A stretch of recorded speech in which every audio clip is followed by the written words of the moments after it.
Olá pessoal, estamos aqui para falar sobre mais um assunto este de grande importância na clínica médica, que é a malária. Dentre todo o nosso vídeo, nós iremos fazer uma breve apresentação sobre as manifestações clínicas, sobre o diagnóstico, sobre o tratamento e sobre a profilaxia desta enfermidade. Vamos lá. Muito bem, como forma de apresentação, nós temos que a malária é uma doença infecciosa causada por um agente etiológico, que é um parásito do gênero Plasmodium.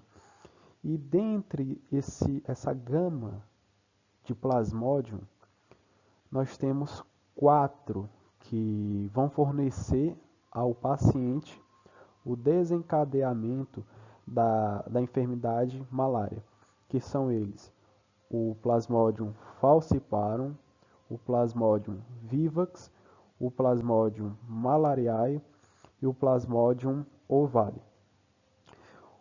Entretanto, o Plasmodium ovale ela se encontra exclusivamente em determinadas regiões da África, e até então, no Brasil, não foi constatado ainda casos provenientes desse agente etiológico.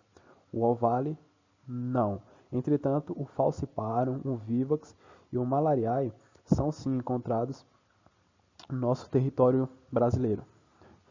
E como funciona o mecanismo ou ciclo de transmissão desse plasmódio?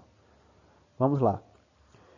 Primeiro, nós temos como agente etiológico o mosquito, que é uma fêmea portadora de esporozoítos do plasmódio. E esses esporozoítos, eles se encontram nas glândulas salivares desse agente etiológico, desse mosquito. Uma vez que o mosquito ele entra em contato com a pele íntegra do paciente, entretanto, o vetor ele pica o paciente através das glândulas salivares, os esporozoides eles adentram a pele, chegando à circulação sanguínea e indo de encontro aos hepatócitos lá no fígado. Então, chegando aos hepatócitos, eles vão evoluir, se multiplicar e vão dar origem agora aos merozoítos, que eles vão romper os hepatócitos e assim vão cair na circulação novamente, dando origem a uma segunda fase do ciclo, que é chamada de esquizogonia sanguínea. E é através da esquizogonia sanguínea que o paciente ele vai apresentar sinais e sintomas característicos da infecção, principalmente da malária. Por quê, principalmente? Porque é uma gama também de diagnósticos diferenciais em relação aos sinais e sintomas, como, por exemplo, febre, cefaleia, mialgia, que vamos dar uma olhadinha mais adiante. E nessa fase sanguínea, os merozoítos, eles são formados, eles rompem as hemácias e invadem outras. E assim vai desencadear um estado febril no paciente. Entretanto, depois de algumas gerações, elas vão se diferenciar em formas sexuadas, chamadas de gametócitos. E aqui estão as principais manifestações clínicas no paciente ao ser portador da malária, ao ser portador do parásito Plasmodium. O paciente ele vai possuir calafrios, febre, sudorese, cefaleia, mialgia, náuseas, vômitos, dispneia, convulsões, hipotensão arterial, edema pulmonar, hemorragias icterícia e até mesmo alteração da consciência.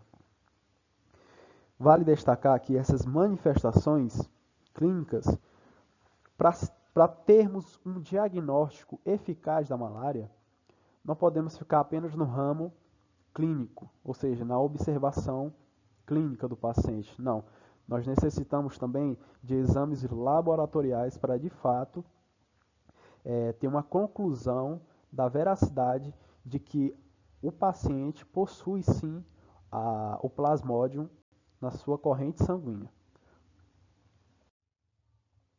E o diagnóstico, claro, é precedido pela história clínica, vai ser coletado do paciente a devida anamnese, estudando a fundo a epidemiologia da sua situação, como se encontra o estado de convivência, o estado de moradia do paciente, para ficar claro se ele mora em regiões endêmicas ou não. Logo depois disso, vai ser feita a coleta de sangue, que chamamos de hemograma, e também vai ser realizado um método da gota espessa para fazer a avaliação, então, do parásito.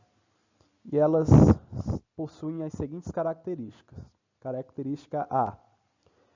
O exame vai se basear no achado do parásito na amostra do método de gota espessa. Vai ser corado com azul de metileno e giência. E assim, então, vai permitir a diferenciação das espécies de plasmodium e o estado de sua evolução. Para tratamento, vamos deixar claro que o tratamento ele visa atingir o parásito em pontos chaves do seu ciclo evolutivo.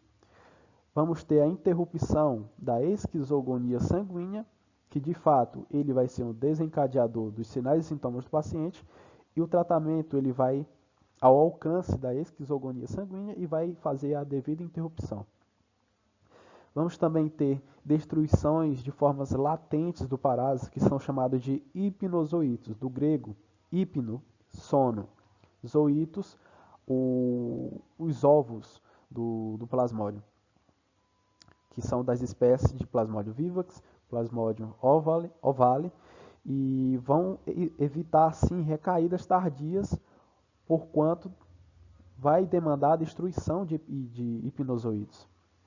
E como terceiro, nós temos a interrupção da transmissão do parásito através de drogas que vão impedir a evolução das formas sexuadas dos parásitos, que foram denominados gametócitos, ou seja, as formas sexuadas deles não vão servir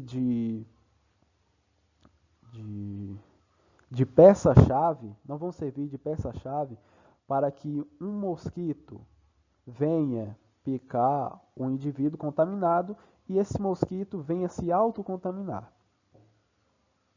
Temos o Plasmodium vivax, que o tratamento para ele vai ser à base de cloroquina ou meflorquina mais primaquina, associação. Temos o falciparum, que em casos complicados nós vamos ter a arteméter mais lumefantrina, e em casos graves vamos ter o derivado de artemisinina, e vai ser realizada de forma endovenosa. Bom, e para falarmos de profilaxias, nós vamos ter em conta de que é indicado somente a indivíduos que irão fazer um determinado tipo de viagem, e esse local em que eles vão se estabelecer for de áreas endêmicas, ou seja, que há já casos de contaminação por esse parásito. Entretanto, a profilaxia ele só vai possuir serventia no caso do Plasmodium falciparum. E como profilaxia nós temos a proteção contra picadas de insetos. E a primeira é a seguinte: vamos ter que ter ou manter a informação sobre o horário de maior atividade de mosquitos, vetores da malária, também a informação do pôr do sol ao amanhecer, porque é esse o horário em que eles mais se utilizam para transitar. Vai ser utilizado também roupas claras, com manga longa, durante atividades de exposição elevada. Uso de medidas de barreira, tais como telas nas portas e janelas. E, claro, o uso de repelentes. E esse foi mais um vídeo sobre a malária. Muito obrigado.